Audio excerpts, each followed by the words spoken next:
Aujourd'hui, nous allons étudier l'une des machines les plus utilisées dans le monde industriel. Une machine qui est réversible. Elle peut être soit utilisée en moteur, soit en machine synchrone. Une machine qui est synchrone, qui veut dire que le rotor suit le champ tournant sans glissement, contrairement au moteur asynchrone.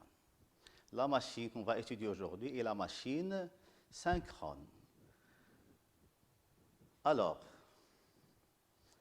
les composantes de compétences et énoncer le principe de fonctionnement de la machine synchrone, expliquer le principe de l'autopilotage d'une machine synchrone. Le produit support utilisé ou proposé pour ce chapitre est alimentation de secours, afin d'étudier les différentes parties de la machine synchrone. L'objectif est répondre à la situation problème qui est comment peut-on assurer une alimentation sans interruption pour des systèmes qui nécessitent une continuité de service. Notre produit support qui est l'alimentation de secours, elle comporte deux ASI, ASI dynamique et ASI statique. L'ASI statique déjà étudiée, c'est quoi? C'est un ensemble de redresseurs, batteries accumulateurs et onduleurs. Elle permet d'alimenter le matériel informatique et l'éclairage de secours. Deuxième ASI, c'est l'ASI dynamique. Elle comporte le moteur thermique, l'embrayage électromagnétique, le volant d'inertie et la machine synchrone. Notre machine synchrone, elle est là. Elle va fonctionner en moteur et en génératrice. L'installation électrique possède deux modes de fonctionnement. Tout d'abord, le fonctionnement en mode normal, c'est la fermeture de l'interrupteur I1. On a le réseau de distribution qui va alimenter le moteur. La machine va fonctionner comme un moteur synchrone qui va entraîner le volant d'inertie. Le réseau de distribution va alimenter aussi la chaîne de production et le matériel informatique et éclairage de secours via quoi? Via l'onduleur. L'ASI statique. ASI veut dire quoi? Alimentation sans interruption. Alors la machine synchrone fonctionne alors en moteur entraînant le volant d'inertie. Fonctionnement en mode autonome. Ouverture de l'interrupteur I1 et fermeture de l'interrupteur I2. Qu'est-ce qui arrive? Le volant d'inertie qui était entraîné par le moteur synchrone, il va entraîner la machine synchrone qui fonctionne alors en alternateur. Deuxième fonctionnement de la machine synchrone. Démarre le moteur thermique à travers l'embrayage électromagnétique. Le moteur thermique est alors couplé à la machine synchrone, qui est l'alternateur, et qui continue quoi? D'alimenter la chaîne de production et le matériel, l'informatique, l'éclairage de secours via l'ASI statique, qui comporte, comme on vient de dire, le redresseur, l'onduleur déjà étudié précédemment. Maintenant, les caractéristiques de la machine. On a la puissance apparente. L'alternateur, il est caractérisé par sa puissance apparente, parce que c'est une génératrice. On a ici deux tensions, la tension 400 volts et la tension 230 volts. Ce sont deux réseaux. Hein? Le réseau 400 volts, c'est pour le couplage étoile. Le réseau 230 volts, c'est pour le couplage triangle. On a la fréquence, c'est la fréquence au Maroc. La fréquence au Maroc, en Afrique et en Europe, elle est toujours 50 Hz. N, le nombre de tours par minute, est égal à 1500 tours par minute. Et le rendement, 93%. Les questions, calculer le nombre de pôles, déterminer la valeur, on ne peut pas répondre. D'où l'intérêt d'étudier la machine synchrone. La machine synchrone, c'est quoi? D'abord, c'est un convertisseur électromécanique réversible. Réversible veut dire quoi? Il peut fonctionner soit en moteur synchrone, soit en alternateur, ça veut dire génératrice. Les symboles, on a quoi pour la machine synchrone? On a deux parties. Il y a l'induit, c'est le stateur. L'induit il représente le stateur. Et l'inducteur, c'est le rotor.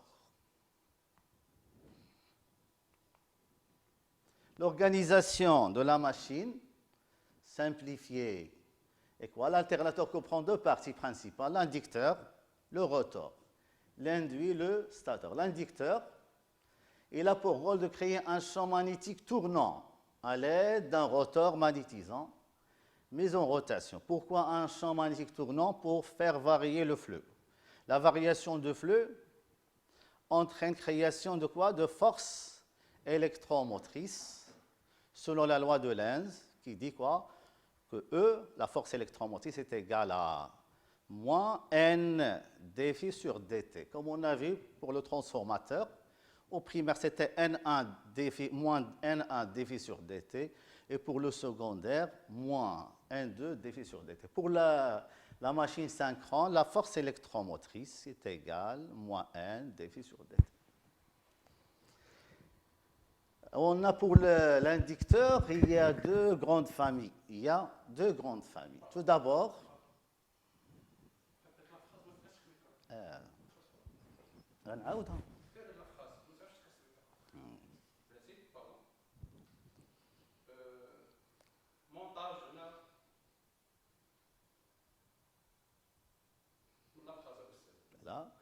alors l'inducteur, il y a deux grandes familles. Pour l'inducteur, il y a deux grandes familles. Il y a la machine à pôle saillant, tournant moins vite et de ce fait fournissant moins de puissance. Elle est utilisée dans les centrales hydrauliques et les groupes électrogènes. Pour notre cas, on a un groupe électrogène qui comporte un moteur diesel, un embrayage, un volant d'inertie et la machine synchrone. On a ici quoi? On a deux pôles. Alors, le nombre de paires de pôles, c'est P est égal à 1. Pour le deuxième cas, figure 2, on a 4 pôles. 2 pôles nord et 2 pôles sud. Alors, le nombre de paires de pôles est 2. Le rotor, il est caractérisé par son nombre de paires de pôles, qui est P. La machine à pôle lisse. Figure 3, on a 2 pôles, pôle nord et pôle sud. P est égal à quoi? 1. 1 veut dire quoi? Paire de pôles est égal à 1 veut dire que le nombre de pôles est égal à 2. Elle est très robuste, elle permet d'obtenir des fréquences de rotation élevées. Elle est utilisée dans les centrales thermiques et les centrales nucléaires. La machine synchrone brushless. Cette machine, elle est caractérisée par un inducteur. On a à la place du bobinage, on a un électroaimant. Un électroaimant.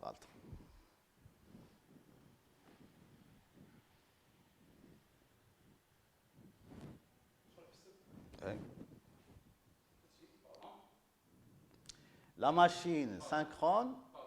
Oui. Montage. Machine synchrone brushless. Cette machine, il est caractérisée par à la place des électroaimants, on a un aimant permanent. On a un aimant permanent. Cette structure réserve plusieurs avantages. Pas de perte au rotor, parce qu'on a un aimant permanent. Pas besoin de bobinage et de balai au rotor. Un rotor plus léger. Le problème autrefois, c'était quoi? C'était la puissance qui n'était pas très élevée. La machine de très forte dimension, on ne peut pas avoir des machines de très forte dimension.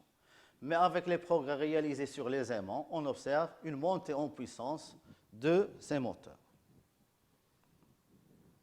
L'induit, voilà l'induit, il est constitué de bobinages, trois bobines qui sont placées dans l'induit, qui sont décalées les unes par rapport aux autres d'un angle de 2π/3 radians, c'est-à-dire 120 degrés, en fournissant de ce fait des courants triphasés. On a ici le bobinage, ici, il est en étoile, bobine numéro 1, bobine numéro 2 et bobine numéro 3. On peut avoir rarement le bobinage triangle. Le plus utilisé, c'est le couplage étoile. Caractéristiques de l'alternateur. Fréquence des forces électromotrices induites. On va chercher maintenant la relation entre la fréquence et la vitesse de rotation n et le nombre de paires de pôles. On va prendre tout d'abord P égale à 1. P égale à veut dire quoi? Ça veut dire qu'on a un pôle nord et un pôle sud.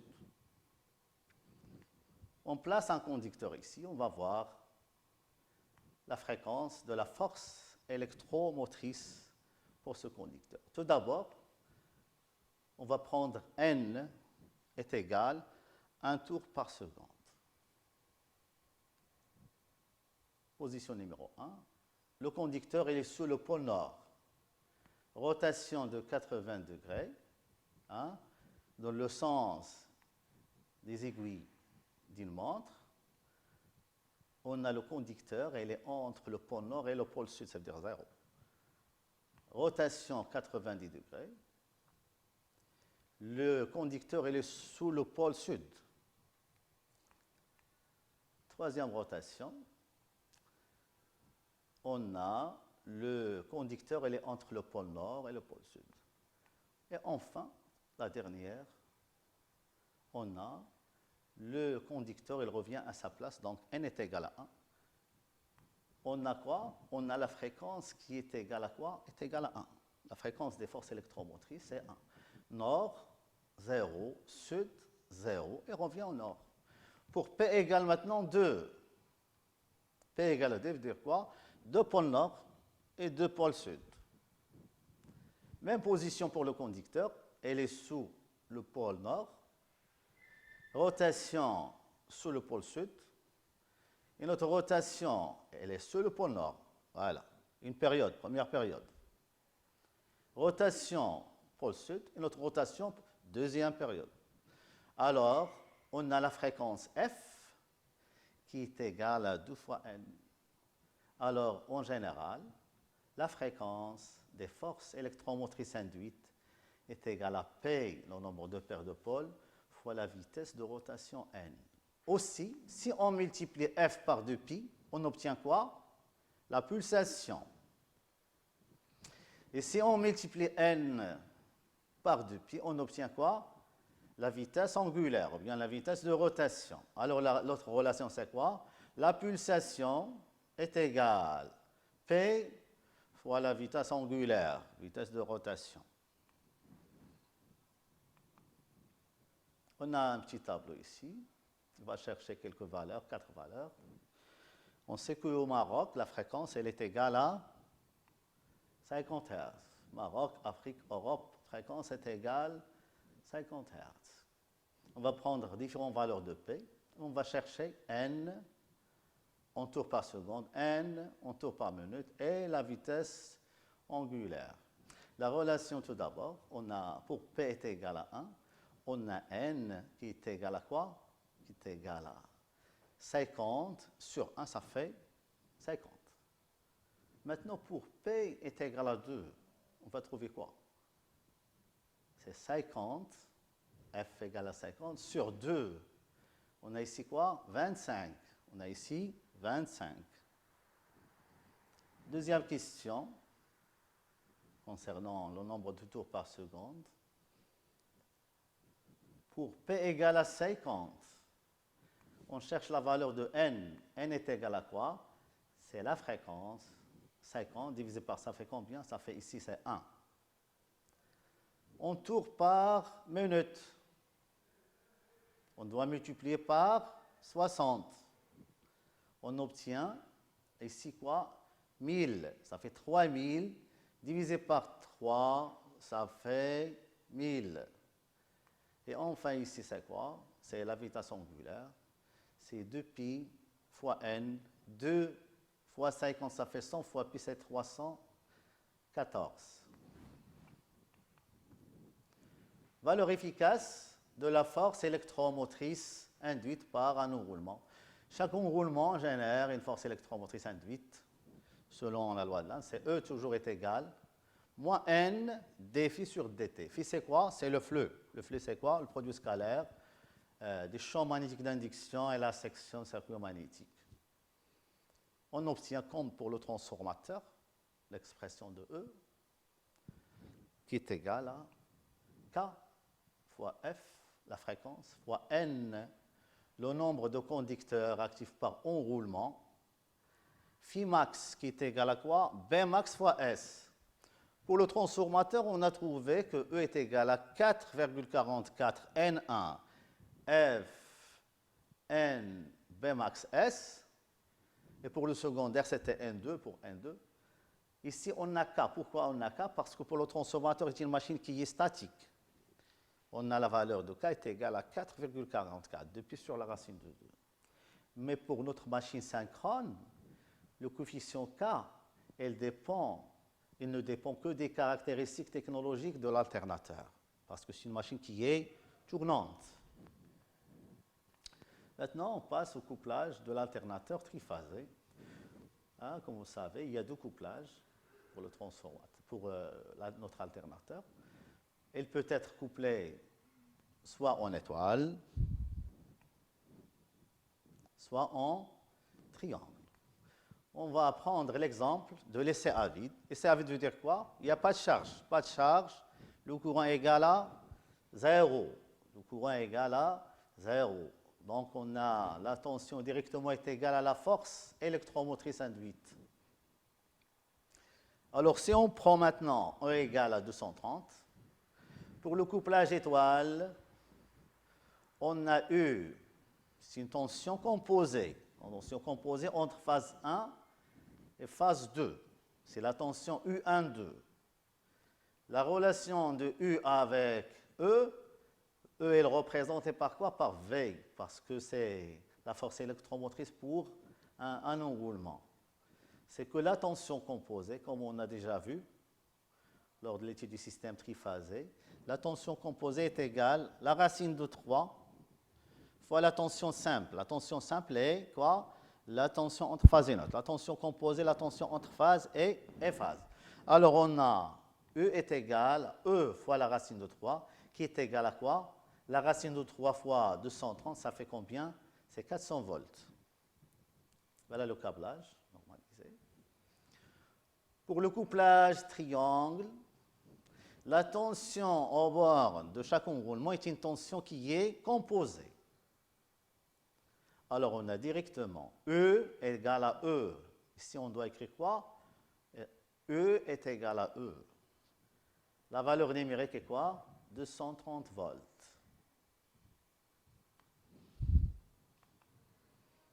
Excitation des alternateurs. Lorsqu'on dit excitation, ça veut dire quoi? On va exciter l'inducteur. On va exciter quoi? L'inducteur, le rotor. Lorsque l'alternateur est à aimant permanent, il n'a pas besoin d'être excité. Aimant permanent, il n'a pas besoin d'être excité. Il n'y a pas de bobinage, pas de balai. C'est très simple. Lorsque l'inducteur maintenant est un électron aimant, il doit être traversé par des courants contenus, afin de créer quoi? Des pôles nord et des pôles sud. Deux cas se présentent. Soit on a une source extérieure reliée au rotor par un système de bagues et de balais, soit que l'induit lui-même, qu'est-ce qu'il va faire? Il va alimenter l'inducteur via un pont redresseur. On dit que l'alternateur est, comment? Il est auto-excité. Ici, on doit placer quoi? Auto-excité, parce que l'inducteur, il est alimenté par un courant de l'induit via un pont redresseur. Maintenant, un fonctionnement en charge. Maintenant, si on place une charge au bord de l'alternateur, on va prendre seulement un enroulement. On va prendre comme hypothèse le circuit magnétique il est non saturé. Au stateur, le régime est sinusoïdal. Pour la phase I, ça peut être phase 1, 2 ou 3. On a quoi? On a tout d'abord la force électromotrice qui est égale à K fois N fois F fois phi max. Et on a la réactance synchrone. Ici, c'est la réactance synchrone. La réactance synchrone XS, c'est quoi? C'est l'inductance synchrone fois la pulsation. Et on a la résistance d'un enroulement statorique. Et on a ici une tension qui est simple. Ça veut dire quoi?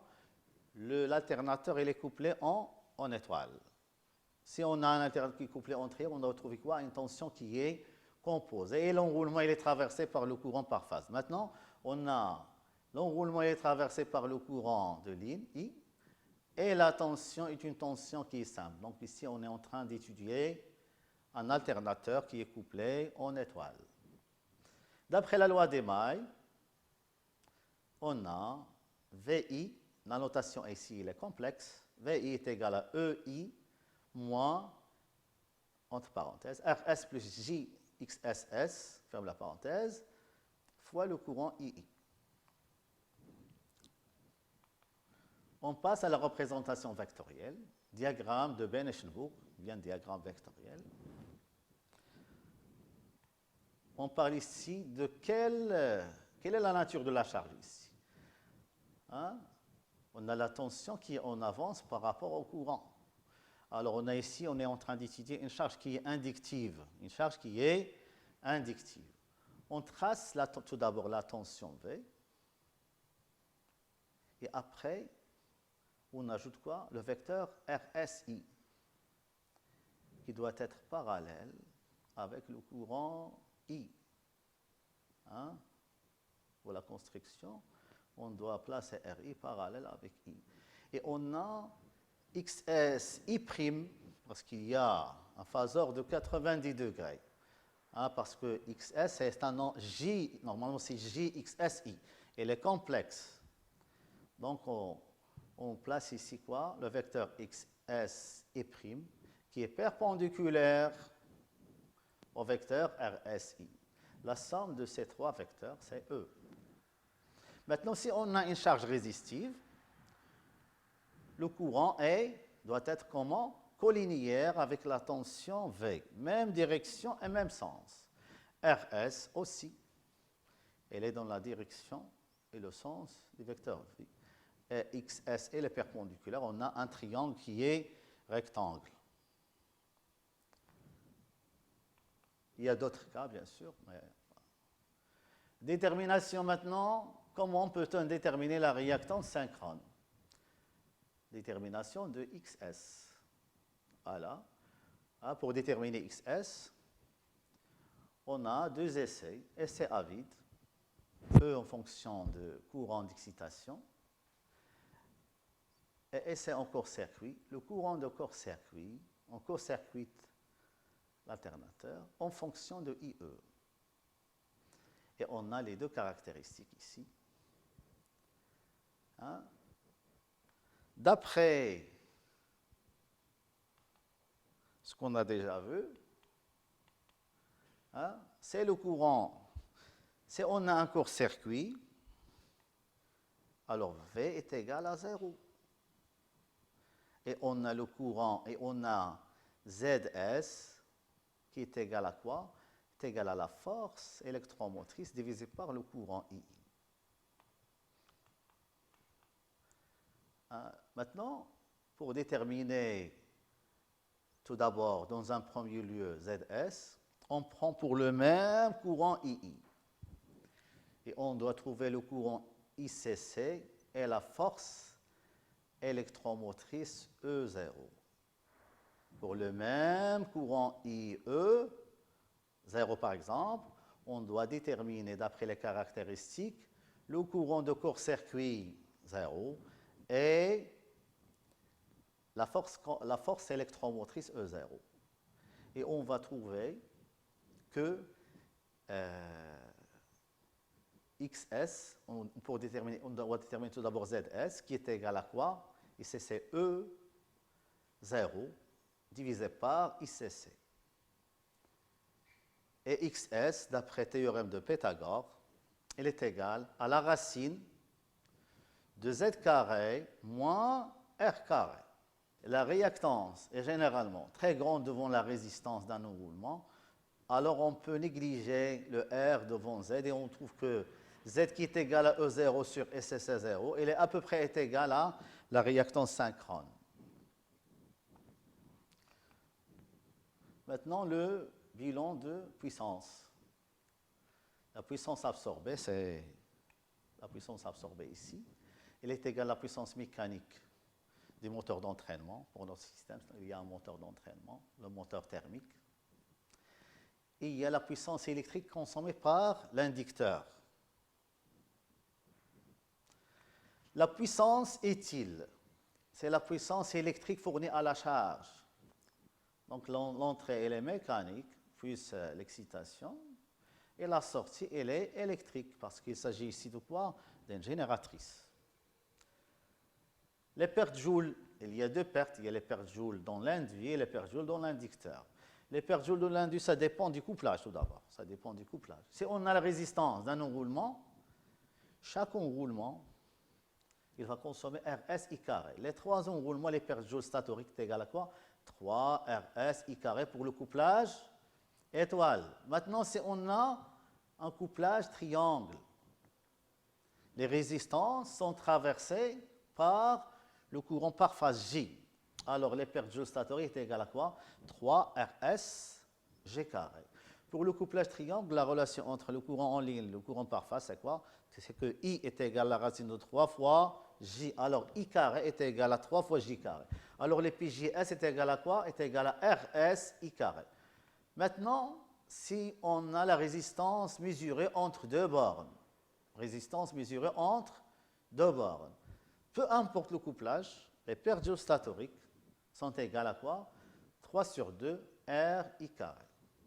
Alors, les pertes joules dans l'inducteur, pertes JE, il y a trois formules, soit en fonction de la tension et le courant, en fonction de la résistance et le courant, ou bien en fonction de la tension et la résistance.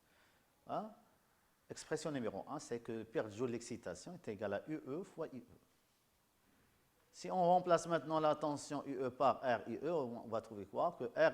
Les pertes joules d'excitation est égale à R fois IE carré. Et si on remplace le courant par la tension divisé par la résistance, on a la troisième expression qui est la tension UE au carré sur R. Avec R, bien sûr, c'est la résistance du bobinage de l'inducteur. Les pertes collectives, les pertes collectives, c'est vrai, sont des pertes ne dépendant pas de la charge, appelées aussi quoi? Pertes constantes. Elles regroupent quoi? Les pertes mécaniques, PM, et les pertes fer. Enfin, le rendement de l'alternateur. Maintenant, il y a deux cas, bien sûr. Si l'alternateur est auto-excité, c'est-à-dire il ne reçoit de puissance que du moteur qui l'entraîne, le rendement est égal, la puissance éthyle qui est égale la racine de 3 fois U fois I fois cos phi, divisé par la puissance absorbée, c'est le couple moteur fois la vitesse angulaire. Maintenant, si l'alternateur n'est pas auto-excité. Il faut ajouter à la puissance mécanique reçue par reçue la puissance PGE, sont les pertes joules d'excitation. Dans le cas général, nous pouvons aussi exprimer le rendement en fonction des différentes pertes de puissance. On a la puissance utile. La puissance absorbée est égale à quoi? La puissance utile plus la somme des pertes qui sont pertes mécaniques, perte fer, perte joule d'excitation et perte joule statorique. Merci pour votre attention et à la prochaine partie.